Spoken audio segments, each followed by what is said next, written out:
ممتحنہ میں آپ صلی اللہ علیہ وسلم کے اوپر پہلی وحی نازل ہوئی۔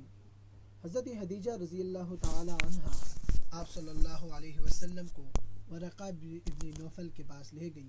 ورقہ ابن نوفل نے آپ صلی اللہ علیہ وسلم کو نبوت کی خبر دی۔ اس وقت آپ صلی اللہ علیہ وسلم کی عمر مبارک 40 برس تھی۔ نبوت کے پہلے ہی روز جن خوش نصیب صحابہ کرام نے ایمان لایا، ان میں سرفہرست حضرت خدیجۃ الکبریٰ رضی اللہ تعالیٰ عنہ، حضرت ابوبکر صدیق رضی اللہ تعالیٰ عنہ، حضرت علی المرتضیٰ کرم اللہ وجہہ، اور اسی طرح حضرت زید بن حارثہ رضی اللہ تعالیٰ عنہما شامل ہیں۔ اسی عرصہ میں عثمان بن عفان رضی اللہ تعالیٰ عنہ نے، زبیر بن عوام رضی اللہ تعالیٰ عنہ، عثمان بن مسعود رضی اللہ تعالیٰ عنہ نے ایمان لایا، اور ان کے بھائی نے بھی۔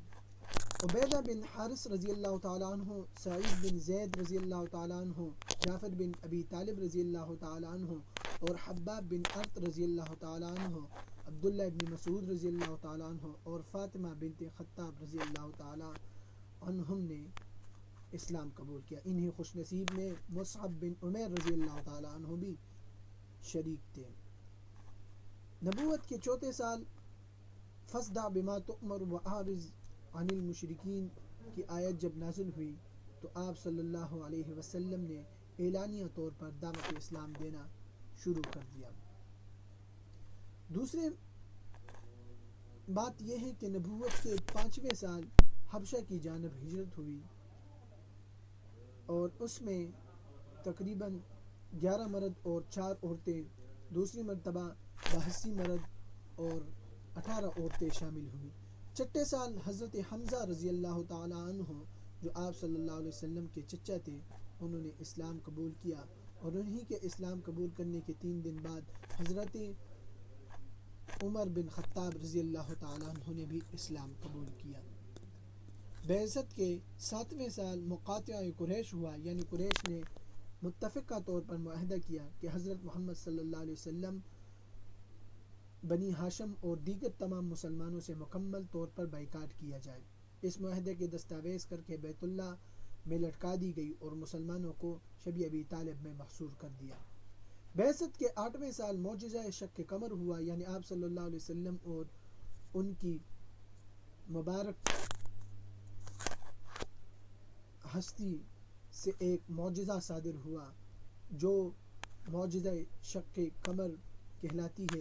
انگلی مبارک کے اشارے سے چاند 2 ٹکڑے ہوا۔ بعثت کے 10ویں سال مقاطعہ کے دستاویز پر جو بیت اللہ میں لٹکائے گئے تھے اسے دیمک نے کھا لیا، اور اس طرح وہ معاہدہ ختم ہو گیا۔ گھاٹی سے نکلنے کے بعد حضرت خدیجۃ الکبریٰ رضی اللہ تعالی عنہ کی 65 سال کی عمر میں وفات ہوئی۔ آپ صلی اللہ علیہ وسلم کے چچا حضرت علی مرتضیٰ رضی اللہ تعالیٰ عنہ کے والد ابو طالب کا بھی انتقال ہوا۔ یہ نبوت ملنے کے 10واں سال ہے۔ آپ صلی اللہ علیہ وسلم کا حضرت سودا بنت زمعہ رضی اللہ تعالیٰ عنہ سے نکاح ہوا۔ دعوت اسلام کے لیے آپ صلی اللہ علیہ وسلم نے شہر طائف کی طرف سفر فرمایا، اور وہاں پہ لوگوں کو دعوت اسلام دینا شروع کر دیے۔ سفر طائف کے بعد سفر معراج ہوا، اور واپسی پر 5 نمازوں کا تحفہ ملا۔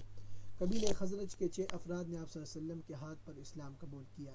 یہ نبوت کا 11واں سال تھا۔ نبوت کے 12ویں سال بیعت عقبہ اولیٰ میں اوس اور خزرج کے 12 افراد نے اسلام قبول کیا۔